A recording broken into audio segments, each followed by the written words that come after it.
Everyone, Assalamu alaikum, and welcome to the fourth session of Dogana Dow Entrepreneur Network. I'm Dr. Eman Tawheed, and I'm moderating this session, co-hosting it with my colleague, who will very soon introduce himself. I'm a Dow 2009 graduate, have been involved in some businesses myself, along with my spouse. So this session is about our panelists. I'm not going to talk about myself. Over to Rafi. Assalamu alaikum, everyone. Welcome. And Iman, thank you. I'm Dr. Rafiz Zadi. I'm a Dow graduate of 2007, a family medicine by training, and a healthcare leader responsible for really where a lot of intersection between entrepreneurship, quality, patient care, clinician well-being, and technology and system design kind of converge for a large Midwest healthcare organization. But like many of us, my journey has began at Dow, which shaped not just how I practice medicine, but how I think about leadership and services. And I'm excited to bring the panelists here forward for you today. I wanted Dr. Amir to give a brief introduction about DEN. Thank you. Assalamu alaikum. Thank you, Rafi. Thank you, Ayman. Good morning, good evening, good night, wherever you are. Just briefly, this is our fourth dance session, which has been very popular. Many registrants actually participate, all Dowites. And I'm very honored that we have three distinguished panelists and looking forward to hear from them. Thank you. Thank you, Dr. All right. Amir. So as he said, this is the purpose of this is to inspire, connect, and equip younger physicians to become entrepreneurs and leaders in their field. So I'll give it to Rafi so he can introduce all the guests. Thank you. Yes, three beautiful guests here to join us today. We'll start with first Dr. Sohaila Chima.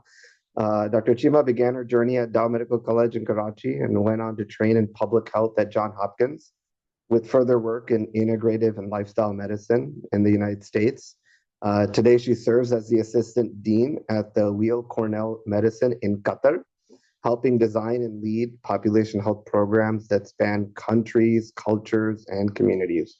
What makes Dr. Chima's work compelling isn't just where she sits, but how she thinks. She's a clinician who's looked upstream and a builder who translated ideas, prevention, lifestyle medicine, and health equity in real, durable systems. Her journey reflects the courage to move beyond traditional pathways and the clarity to build work that truly matters. So, Dr. Chima, welcome. I will go on to introduce our next guest as well, Dr. Sohail Rao. Dr. Rao is the president and CEO of InnovaCore Center for Research and Biotechnology, president and DIO of the ACGME accredited Texas Institute for Graduate Medical Education, and the president of the H-Bond Foundation. A graduate of Dow Medical College in '83, trained at Boston University, Harvard, and the University of Oxford, where he earned his doctorate philosophy in immunology and pathology.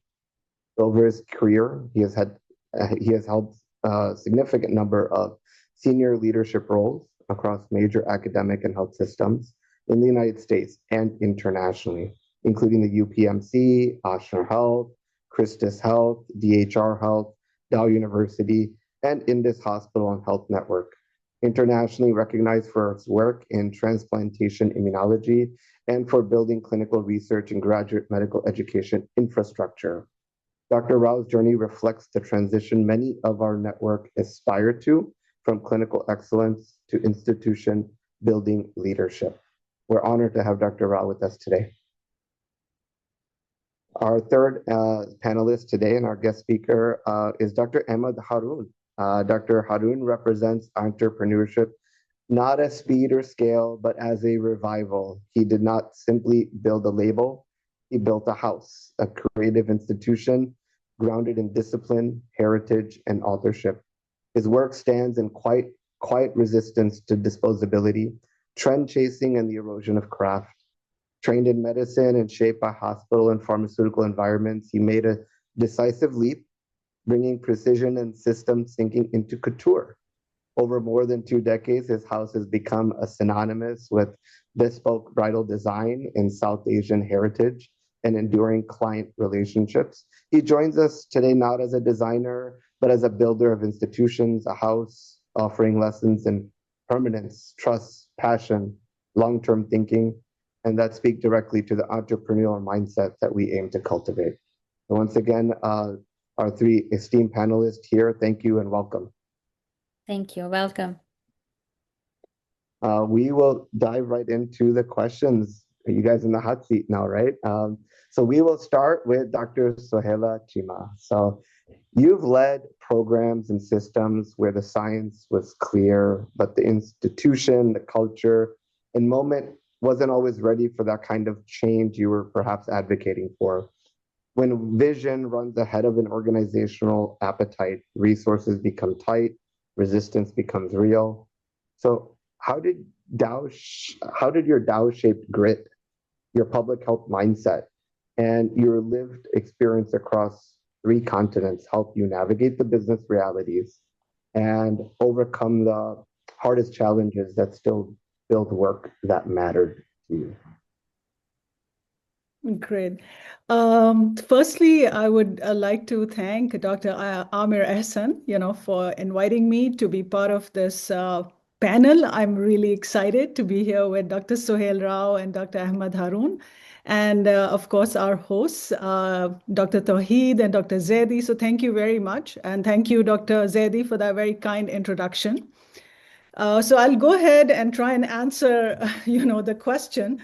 I'll try and keep it short so that, everybody has a chance, to talk and address some of the questions and then maybe answer some of the questions from the audience that we have. So you're right, Dr. Zedi, if we say when the science is clear but systems aren't ready, the gap can really feel daunting. But I've learned that progress starts with listening and building trust before really pushing for change. My years at Dow taught me grit and discipline, how to work within constraints and still deliver measurable outcomes. Public health training, it gave me a lens of equity and evidence and reminded me that every decision that we make should try and serve populations and not just processes. And then living across continents has also taught me cultural humility and adaptability. What works in one setting may fail in another unless you really respect the context that you're working in. And just, in one instance, as an example, I can give you, just from working here in Weill Cornell Medicine in Qatar, I've been with the organization now for more than 17 years. And we started advocating for lifestyle medicine as an evidence-based means to prevent, manage, and even reverse non-communicable diseases. So we know that we live in a health system that is providing sick care really and not health care or holistic care.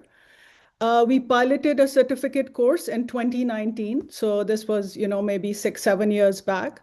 And we kept building on it and offering the course. At that time, there was still skepticism. The training that we receive as medical doctors, we all know, we didn't get any training about lifestyles.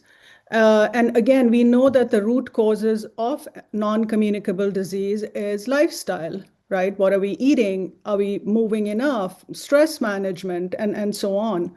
So we piloted a program in 2019, kept on building, offering the course, and now few years down the road, we actually have a waiting list. So where people from all over the world, not only from Qatar, the region, but this year we had attendees come in from Canada also. And we've had fantastic response now. It's become a global movement. We started, sowing the seeds of change at the time where people were still not completely receptive to it. Now, of course, all of this comes with a lot of collaboration, developing partnerships. So we're working with the American College of Lifestyle Medicine. We have a Lifestyle Medicine Global Alliance. But I would really like to emphasize is that change doesn't really happen, by force. It happens when you align science with people's realities, and it starts resonating actually with what people are thinking. So I think starting small, proving, that you're making an impact, and then scaling up is what really works. You can turn that resistance into partnership and really then building work that matters. Also, I believe that, Meaningful work isn't about speed. It's about persistence. It's about empathy. It's about evidence. And what I would just like to end with is that don't really be discouraged when the system isn't ready. Change takes time. But if you build that trust, that relationship, maintain collaborations and partnerships, you're on your way. So thank you. That was an excellent summary. You mentioned a lot about change, scalability. Just a small follow-up question I would ask is, how important does pace of change matter in the work you're doing as others climb on the same track, and now it's a competition, and consumerism often outpaces what organizations can do. Can you give me a Yeah. couple examples of how you guys are challenged with pace? Sure. I think, if you're doing good work, like I said, even for a course, and there are many courses now happening all over the world, right? And of course, there are movements, there are country organizations, for lifestyle medicine. But I think the work that we are doing here, if you're doing good quality work, we are getting people into our course and making that change happen by minimal advertisement. I mean, we really don't have to. It's by word of mouth, where and that makes the biggest change. We are starting to see really, the ripple effect. A lot of our people, since we started the course early on, a lot of our attendees, who completed the certification, they've been able to go back into their practices.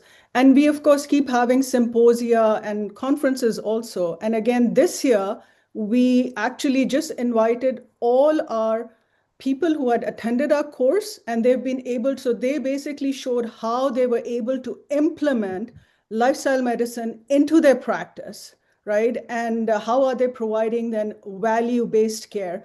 So I think if you have people who become champions, for you and become ambassadors, talking about that change that you're bringing, I don't think you need to worry about, oh, this person is, doing this, and if I don't get on the bandwagon, or if I need to move in this direction.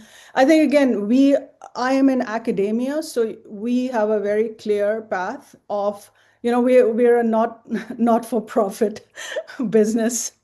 Yeah, even though we are part of Weill Cornell Medicine, but the courses and all that we are offering here to the region is really to build capacity also.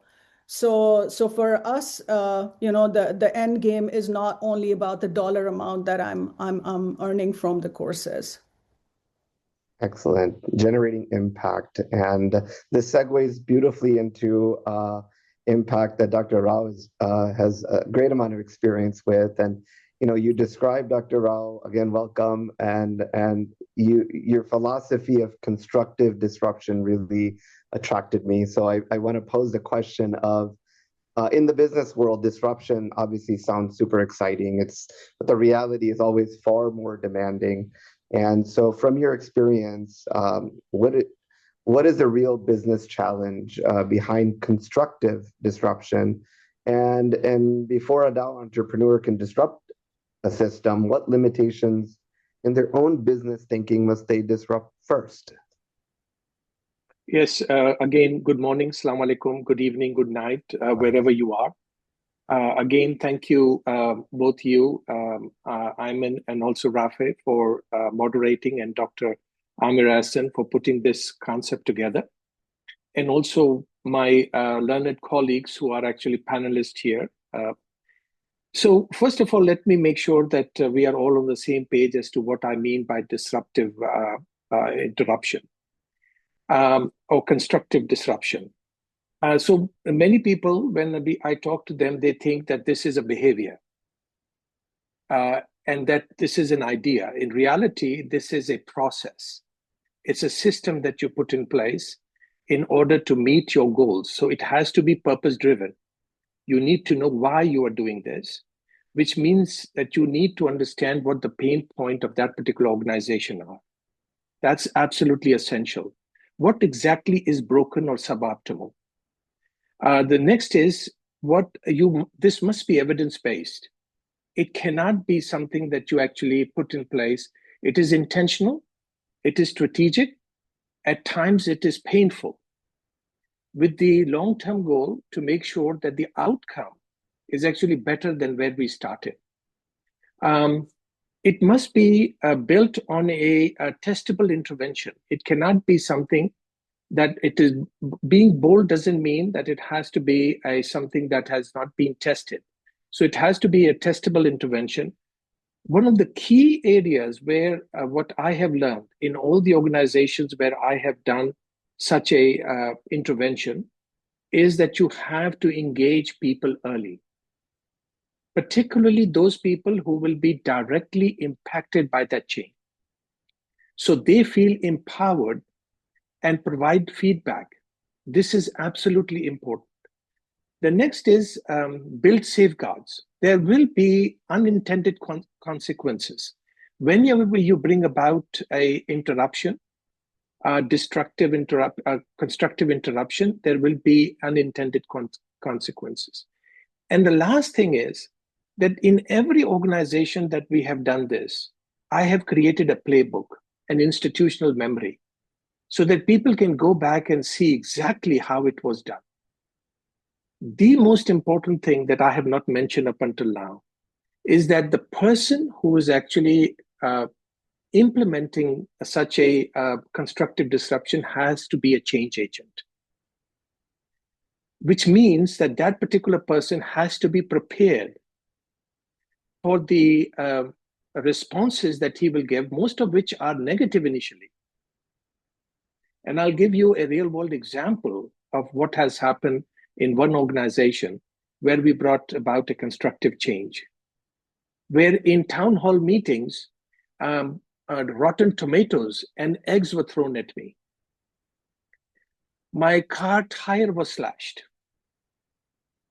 People came to our house, which was in a restricted community, and threw stones at our windows. So you need to be prepared as a change agent and must have a purpose and passion to do it. If you do, this is not for lighthearted. Let us be very clear. And I'm in no means suggesting that I have a very high regards for myself. I'm simply suggesting that you need to be prepared for such a disruption in your own life that takes place. Let me give you an example, a real world example. In 1989, a medical school in Philadelphia called MCP Hahnemann underwent bankruptcy.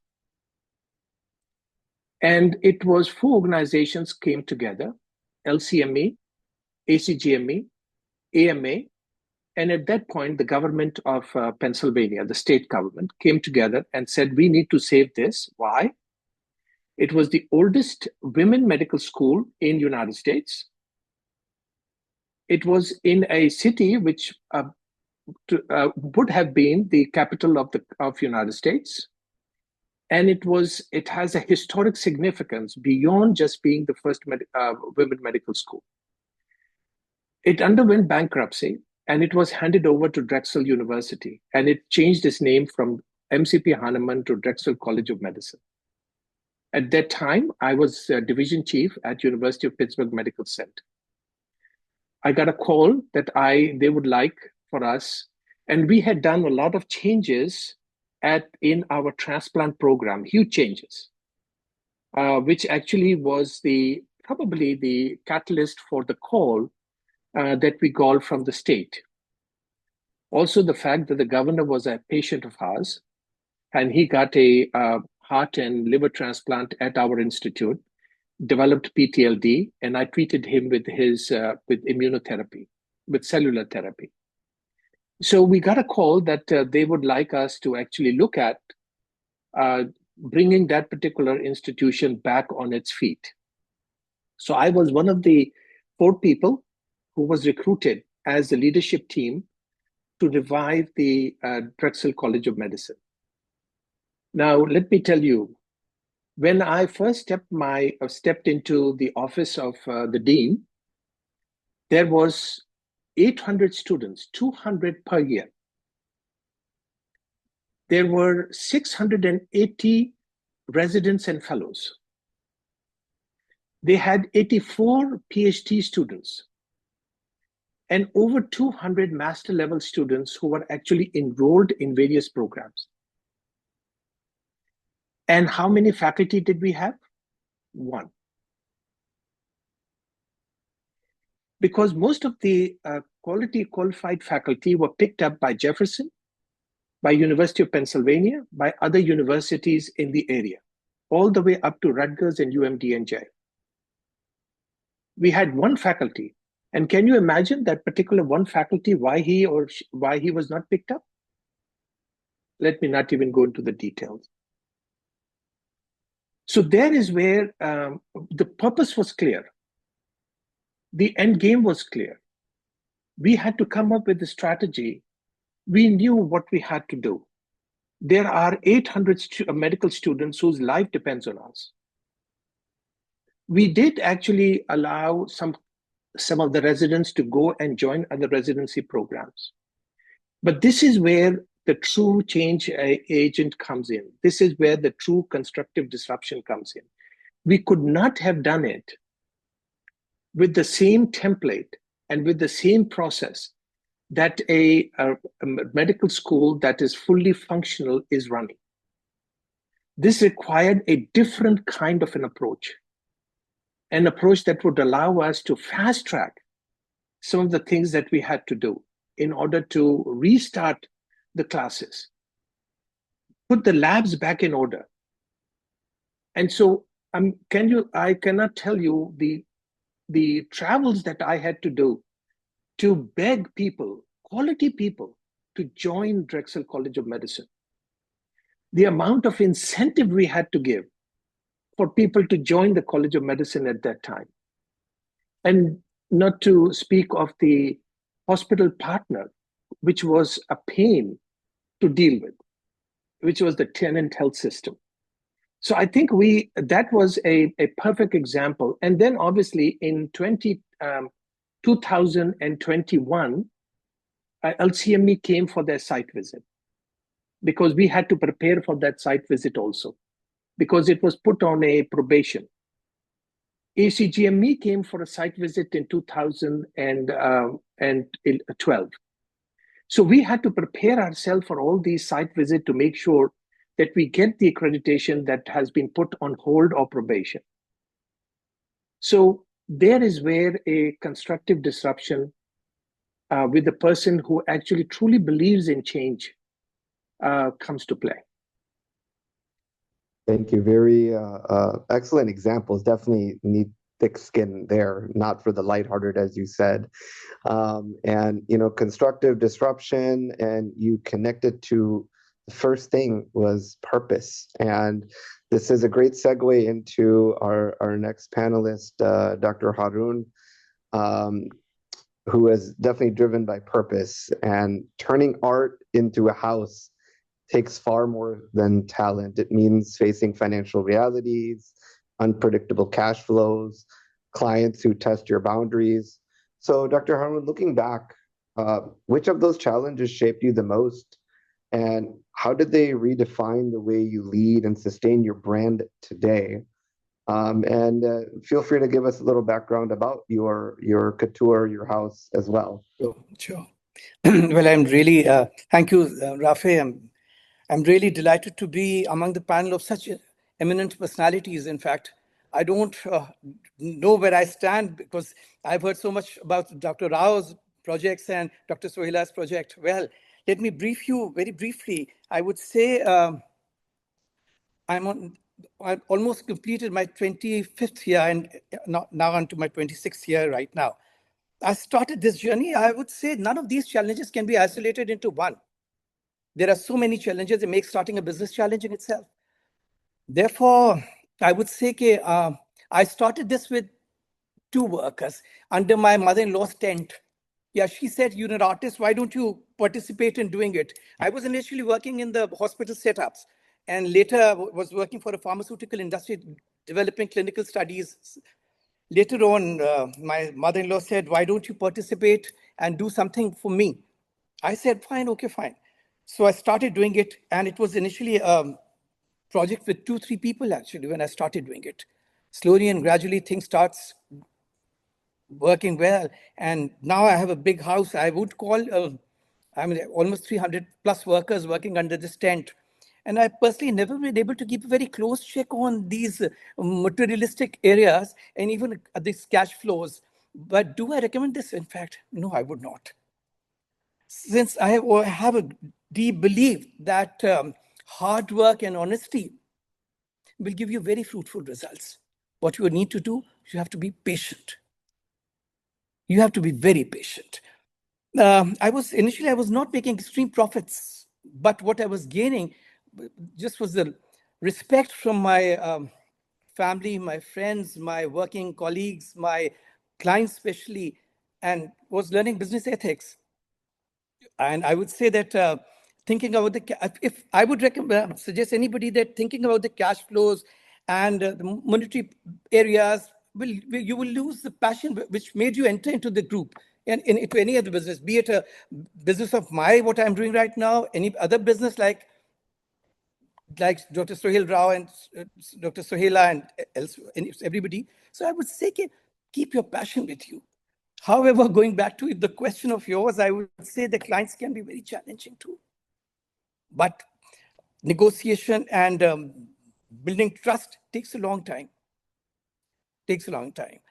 Initially, I had a tremendous amount of pressures, and I just cannot tell you. I have to give everything up. Initially, my savings, my energy, my health. Initially. But I was hoping, I had a trust on Allah Almighty that He knows my final destination where I'm going to land. And Allah ka shukr hai. I would say that I'm blessed that I've achieved what I wanted to. But overall humility and respect go a long way. That's what I think so. Thank you so much for these golden words, Dr. Harun. Now, the second, and thank you, Rafe, for conducting the first part so beautifully. This was more about learning your business or your leadership roles, what you guys do. The second part is more about inspiration and journey for the. So, Dr. Sohaila से मेरा question है, first question. What was the turning point?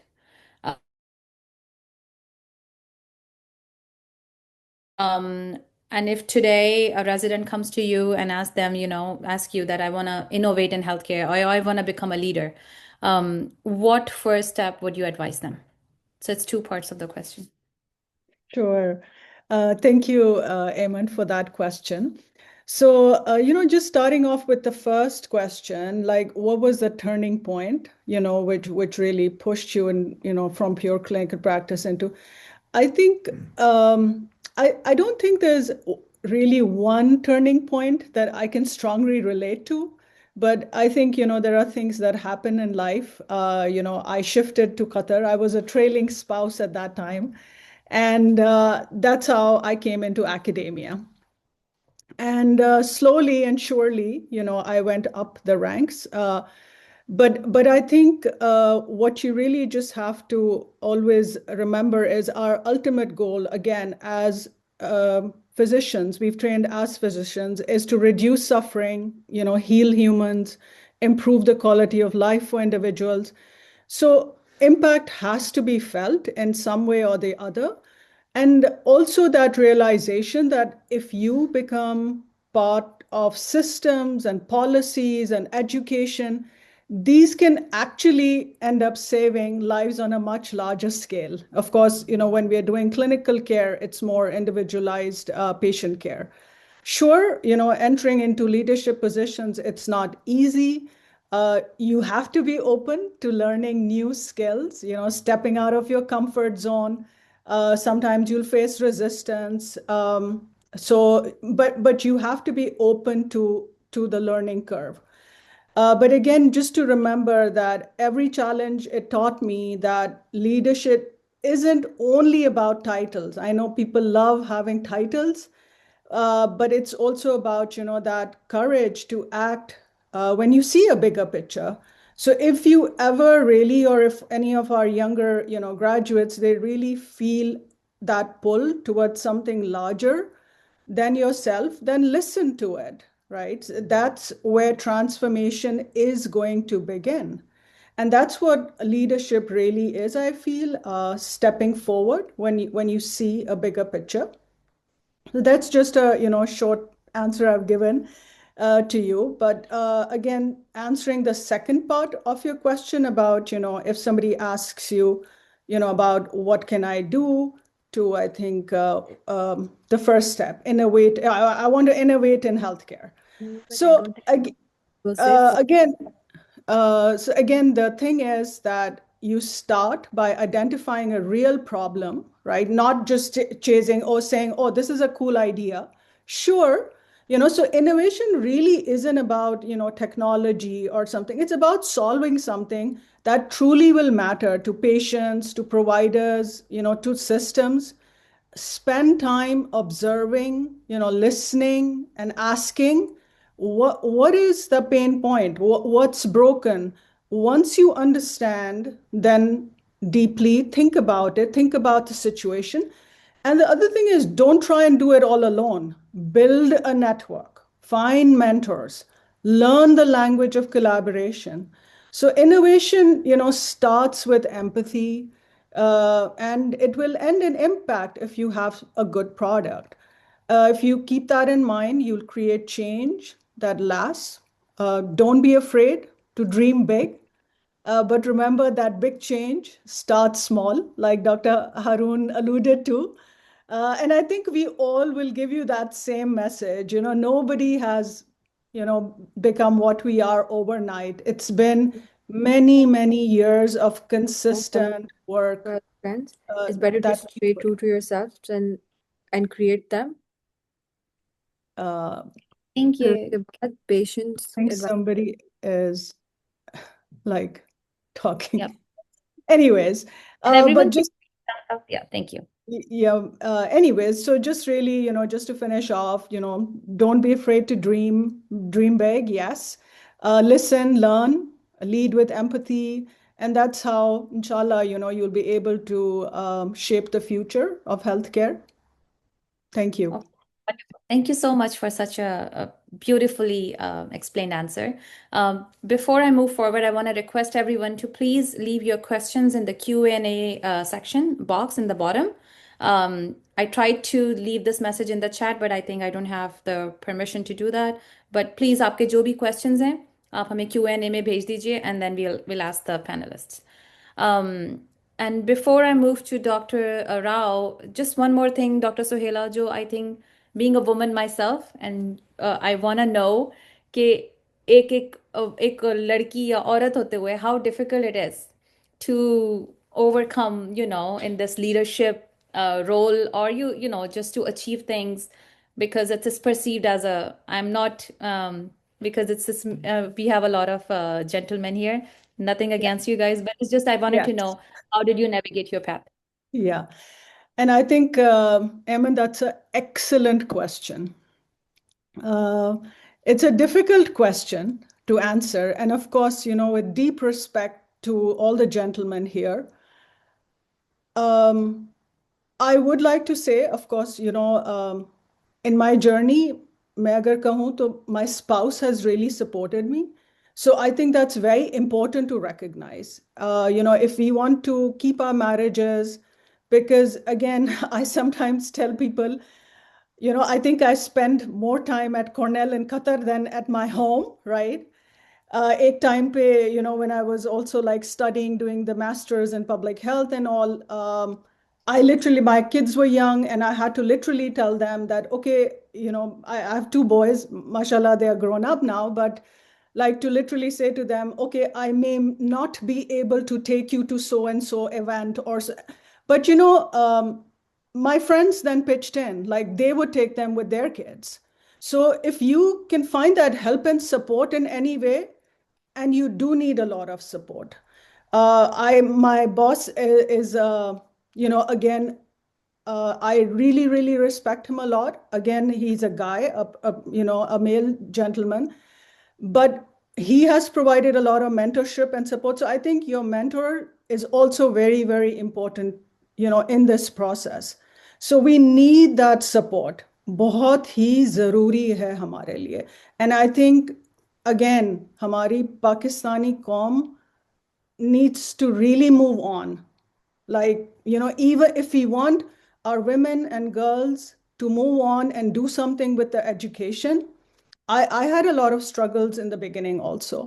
And again, all stemming, from household related things basically. But again, to understand what the profession of medicine is, अगर आप कोई बीवी या एक बहू ला रहे हैं जो एक डॉक्टर है, तो please understand, I mean again I am just यहाँ पे तो हमारी ऑडियंस वो नहीं है, but I still feel because I still see a lot of the same issues, like अगर आप ग्रुप्स पे देखें, सोशल मीडिया ग्रुप्स पे देखें, the same problems about trophy, daughter in laws who are doctors, बस हमें डॉक्टर बहू चाहिए, एंड आगे फिर रोटियां पकाए बैठ के गोल घर पे. That Hopefully, mindset, yeah, that mindset needs to change, and hopefully, and maybe girls take charge, and yes, and don't let them absolutely, don't just let absolutely. them discourage you. I think, and I think maybe hamari bhi jo maybe Eamon, you're of course younger than me, but my generation was also told, okay, you need to just keep quiet, stay quiet. But I'm a big supporter of women, and I want our women to feel empowered. Not to say that you have to be disrespectful in any way, but again, हाँ ये सब चीजें हैं, but ये हमारी I think societal doctor सोहेला, मैं education आपके है. साथ एक सेपरेट सेशन इस पे करूंगी, इस पे बहुत लंबी डिबेट हो जाएगी, तो बिल्कुल, हम लेट्स लोग move I on. think we'll invite the all female Yes. audience and talk Yes, about. separately on another platform maybe. So let's move. Thank you so much for your answer. And now I'll move to Dr. Sohail Rao. Dr. Sohail Rao, what initially inspired you to build the research lab that you have? And then was there something in the market that you felt nobody else was addressing? And did you feel that we as a community need to invest in academia more now? So let me go back to something that Dr. Sohela had said. And the word she used at least 5 times in the follow-up question was mentorship. Get a mentor, get a mentor. I think in the area of research, I would not have been what I am today had it not been for mentors. Because they were the one who not only shaped my destination, but also gave me the courage to think outside the box, to be innovative. And I feel that I should actually name those mentors to you and give them appropriate recognition. When I first came to United States in 1987, my first entry into United States was in 1979 when I got my green card. I finished my medicine, and then I came in 1987 into a PhD program at Boston University. During that period, I was also doing I did not like the PhD program. It would have taken too long. So I abandoned it and did my fellowship at Harvard. And that's where my first mentor came, Dr. David Sachs. He was the chief of staff at the Boston Children's. He actually gave me the courage to think differently. At one occasion at Beth Israel Hospital in Boston, and I was a fellow, and as you very well know, when you're a fellow, you get enough money to actually just have one meal a day. So anytime there was an opportunity to get a free meal, irrespective of who the speaker was, you would find all the fellows in that particular room. And coincidentally, there was a speaker who came by the name of Dr. Ralph Steinman. I don't know if you know Ralph Steinman. He was the guy who got a Nobel Prize. He was the one who identified dendritic cells in lymphoid tissues as the primary immune modulator. And he was the president of Rockefeller University. And he had a lab in Oxford and a lab in New York. And he was giving his talk. That was actually a pioneering talk about dendritic cells and how they have been first isolated in lymphoid tissue. Did I know that this was a pioneering talk? Absolutely not. Did I know that I was standing in the midst of such greatness? Absolutely not. What was I interested in? The food that was in the back. But during that particular conversation, it became very clear to me that, so I listened to what he was saying while I was eating. And at one point, he said that what we do now, here is what the change happened. We know that these cells are present in dendritic cell and in lymphoid tissue. And they are, instead of macrophages, these are the cells that actually raise in primary immune response. What we do not know is what these cells do in area of organ transplants. And he challenged the audience that if there is anyone among you who would like to take up this challenge, raise your hand. And as stupid as I was, I raised my hand. That was the second area of change that happened. And his mentorship, and that is why I flew over to Oxford at the time when Kuwait was bombarded by Iraq. I was not sure if I would be able to land in Heathrow at that time. The third change happened when I came to Pittsburgh with Dr. Starzl. Dr. Tom Starzl was the guy who did the first liver transplants in human. And he was the one who actually gave the world Prograf or tacrolimus or FK506. He was the one where in his lab, I was able to do humanization of pigs. So mentorship is extremely important. And these are the three individuals who truly shaped my thinking that research is not just about finding more and more about less and less, which is what Starzl used to say, but doing something that would actually bring about an impact, immediate impact. So working on Prograf and FK506, because we were unable to do liver transplants at that time. Why? Because cyclosporin was not able to control the rejection. To do multi-organ transplant, impossible. To do lung transplant, impossible with cyclosporin. To do GI, a gut transplant, small intestinal transplant, impossible. And that is how Prograf came about. And there is an entire book called $1 Billion Molecule, which outlines the work that we have done in order to bring this to. By the way, this was the first drug that was actually approved without a multi-center trial because of presidential intervention. So I think, again, mentorship is extremely important. Why did I set up this institute? So it's not just me, it's also Dr. Asim. Both of us were actually having a conversation for 2 or 3 years about how are we going to create an institution which is going to be different from what is happening today. So what is happening today? There's a delay in getting paperwork done. The quality of data that the industry is getting or NIH is getting is not up to par. Sorry, मैं आपको break कर sorry. In the interest of time, बस मैं आपको बता रही हूँ हमें questions भी लेने and then I have to ask Dr. Harun a question too. So please Sure. जल्दी से कर दीजिए. Sure. Thank you. So what we created here was an institute which is actually has got everything in a very streamlined process from cover to cover. So you can come to this institute. We have a 24-hour turnaround for CD and NDI. We have a very quick turnaround for contracts. We have a network of physicians across the United States and in Pakistan who can actually implement the study quite effectively. We have our own IRB. We have our own finance department. So it has everything that you need under one roof, which most organizations also do, but they are not streamlined. And Dr. Suhaila will tell you how much time it takes at Cornell to get a protocol approved. So I will stop there. Thank you so much. Next is my last question to Dr. Harun. But I must admire first that जब आप बोलते हैं ना तो दिल चाहता है बैठ के सुनते ना. You speak so eloquently, mashallah, that I'm just mesmerized. So my question to you is, आपने बात की कि business में आपसे गलतियां भी हुई. And it's okay to make mistakes.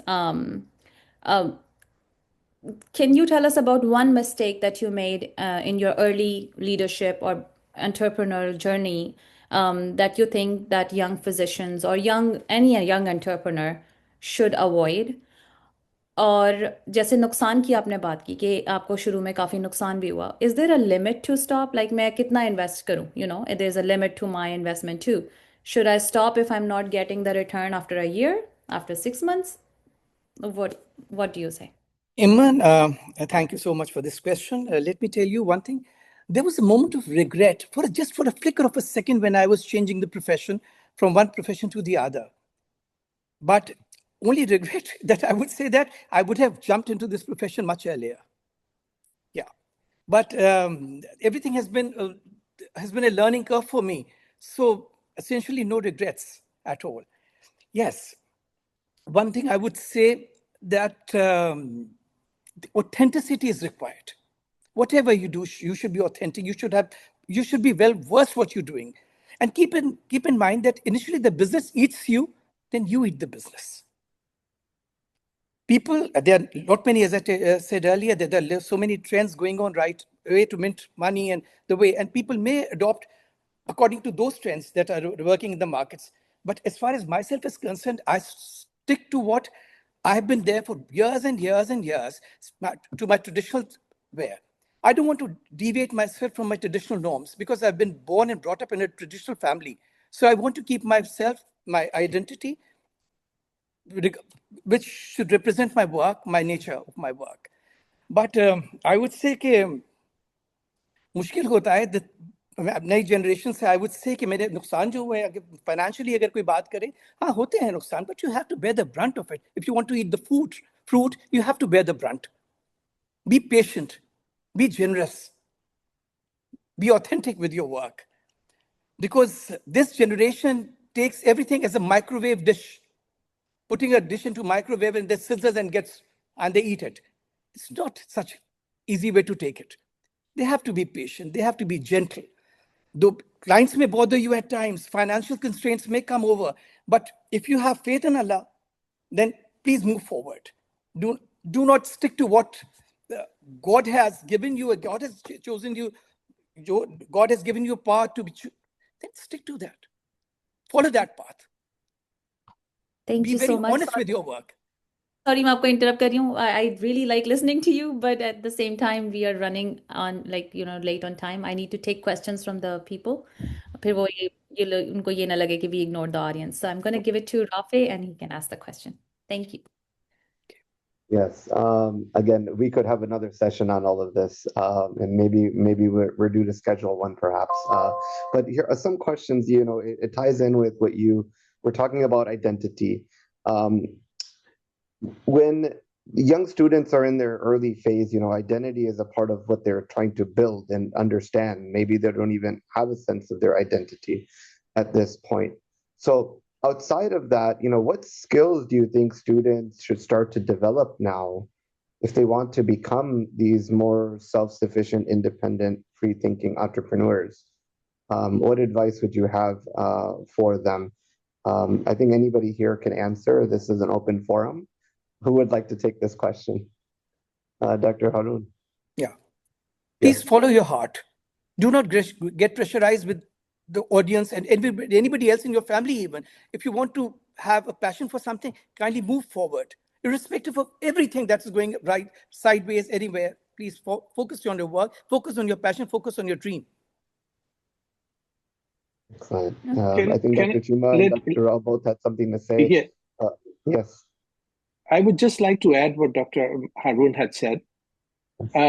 Students must also recognize what their limitations are and try to overcome those limitations. This is extremely important because sometimes you can actually overextend yourself and end up in a very, very difficult situation. And we have seen this at Dow University, where a lot of entrepreneurship is going on at the present time, where students are not completely prepared. They enter into this domain of entrepreneurship and go through a very, very difficult, challenging time during that particular process. And again, not having a guidance or mentorship is extremely important. Dr. Chima. Sure. I will just add on to the fantastic advice जो Dr. Rao ने and Dr. Haroon ने दिए. I just think that there are some skills. I would say, of course, as physicians, we don't. I think finance, to have at least some basic budgeting skills is very, very important. To understand what credit is, what debit is, how things work on a budget sheet. I also think, how to manage people. If people can start learning, maybe even conflict management. The other thing is, to be flexible and adaptable. हमारा ये होता है कि, if we are thinking, we are just, sometimes have a tunnel vision. But I think it's important for us, yes, to be thinking outside the box, but to be flexible, to be adapt, because as we know, change is happening very rapidly in this world that we are living in. So if you have that skill to be flexible and adaptable, that would really, help you. And also to remember, of course, as people are becoming entrepreneurs, they're thinking, oh, we're becoming, leaders. So think that leadership, I think people should know, is not about the I. It's about the people. It's about the people that you are developing, maybe that app or doing the innovation for. So think in that direction. Yeah, I think those are some of the things, again, empower people, as you go along, network, build your team. अकेले काम करना बहुत मुश्किल होता है. So the stronger you will get, yes, you will go through learning about people skills and getting to know people. But I think that's a key skill also to see who can work with you. Thank you. So, Thank you so much. Rafi, can I just add just a little bit to this? One of the things the students must learn is communication skills, which is absolutely essential. And Dr. Sohela just mentioned very important thing. That it's not about I, it's about we or about us. So, Dr. Sohela, we started an Emerging Leadership Academy under Saeed Qureshi in 2023. We have now 140 students, Dow students, who have actually graduated. So we teach servant leadership. मैं आपको बहुत important बात बताता हूँ, Ayman. I know, लेकिन मेरे पास last question है जिससे मुझे ये end करना है. No problem. Let me just finish this because this is extremely relevant to our kids who are sitting at Dow at the present time. We teach servant leadership across 14 different sessions, 3 hours each, which includes everything from empathy to you name it. जब मैंने end में हर session, हर cohort से ये पूछा, question समझेगा, हर cohort से ये पूछा कि अब तुम जाके will you practice servant leadership in real life? And the response was no. Because our culture does not permit that. मेरे फादर ने मुझसे कहा कि तुम मत करना, मेरी माँ ने तो मुझसे कहा कि तुम ये मत करना, मेरे हस्बैंड ने कहा तुम पागल हो. So this is the reality that we have to face. हम बोल सकते हैं, we can talk about it. Yeah. So हमारा last question जो audience से आया है, this is Dr. Adila. She wants to know how important do the speakers, all of you, think is to have both clinical and non-clinical practices done together. Like they're asking कि अगर clinical practice है तो क्या उसके साथ MPH करना ज़रूरी है to become a leader, or maybe जैसे Dr. Haroon is doing a business, क्या MBA करना ज़रूरी है? Is it important to merge them together? How does it work? हेमन, मैं आंसर ये क्वेश्चन हेमन. देखिए, स्किल्स जो है किसी डिग्री की मोहताज नहीं होती हैं, ये अंदर से होता है सब कुछ. ये खेल अंदर का है. आप इस पर बच्चों को हम डिग्रीज तो दे रहे हैं, क्या हम उनकी शख्सियत भी बना रहे हैं कि नहीं बना रहे हैं? हम नहीं बना रहे हैं बच्चों की शख्सियत. हम उनको डिग्री के पुर्जे तो सबके हाथों में है, बैठना नहीं आता, बात करना नहीं आता, ये चीज़ें बहुत सारी हैं. मैं जो आपसे बात कहना चाह रहा हूँ कि अल्लाह मियाँ ने जब आपके दिल के अंदर एक चीज़ डाली है कि सलाहियत आपको दी हुई है, B it a medical profession, B it a non medical profession, आप उसके अंदर हिम्मत कीजिए, आगे बढ़िए, रस्ते खुद ब खुद सिंक्रोनाइज हो जाएंगी चीज़ें आपके साथ. लेकिन डर डर के जिंदगी नहीं, और उस काम में हाथ डालिए जिसमें आपका शौक हो, not for the sake of getting money emoluments, ये चीजों में नहीं करें. जो शौक है उसको अप्रोच कीजिए, खुद ब खुद लीडरशिप हो जाएगी, खुद ब खुद लोग आपके साथ जमा होने लगेंगे. आप आगे तो बढ़िए हिम्मत करके. Sounds good. Thank you. Any other last remarks, and then I can give it to Rafi to wrap it up. I would just agree and echo what Dr. Haroon said. I don't think जैसे वो कह रहे हैं कि किसी degree के मोहताज है, like to move in leadership. Yes, I think जो आपको डिग्री देती है, yes, it'll give you knowledge, right? But जो आपको एक्सपीरियंस से विजडम आता है वो कोई किताब में नहीं लिखा हुआ. So there are so many things in life, you know, जो आप जब कहते हैं, जो विजडम की बात करते हैं ना आप, वो आपको जिंदगी ही देती है, एक्सपीरियंसेस ही देते हैं. तो वो में भी कोई किताब लिखनी चाहिए, बट आई डोंट नो अगर वो कोई लिखी हुई है किताब, और how many degrees is going to be able to fulfil that. But that is my just opinion. Thank you. हेमन, मुझे एक बात कहने की और इजाजत है, विद ड्यू अपॉलॉजी. जब मैं प्रोफेशन चेंज कर रहा था, the night I was changing, I was saying see off to my CEO of the corporate industry. So my father said कि how can you do this thing? My father was a doctor. उनका PMI number जो था 50th था, PMD से number. So Abbas said कि don't, ये कैसे कर रहे हो तुम? मैं कहा ये फैसला मैं नहीं कर रहा, मुझसे कोई करवा रहा है ये फैसला. आप मुझे कदम बढ़ाने दीजिए, अल्लाह मियाँ रास्ते मेरे लिए आसान कर देंगे. तो उस भरोसे के साथ कदम आगे बढ़ा और अल्लाह मियाँ ने हिम्मत दे दी. Thank you so much. So I'll give it to Rafe. Yeah. Excellent. Beautiful discussion, everyone. And, I'm going to summarize it very briefly. I mean, I took away, and I'm sure many of you have taken away a lot more, but I think about purpose. I think about passion. Mentorship was talked about, both professional and non-professional, meaning, in the home, your spouses, your partners, but also in the professional space and having that support. But then what hit home for me was sabr, sabr, sabr, and having yaqeen and following your passion. So amazing discussion. Again, thank you to our distinguished panelists for sharing your experiences, insights, and journeys. And thank you to our audience for joining us today as well. So our hope is that each of you leaves here not only with knowledge, but courage, the courage to innovate, to lead, and to imagine new possibilities in healthcare. That is what this Dow Entrepreneurial Network stands for, empowering physicians to reimagine what's possible. Until next time, thank you for being with us. And I will just end before just say bye. Thank you to Dr. Amir Hassan for creating this platform जहाँ पे हम distinguished guests को बुला सकते हैं, and then we can help create the future entrepreneurs. Thank you so much. Thank you, everyone. Thank you, Rafi. Thank you so much. Allah Hafiz. Allah Allah Hafiz. Hafiz.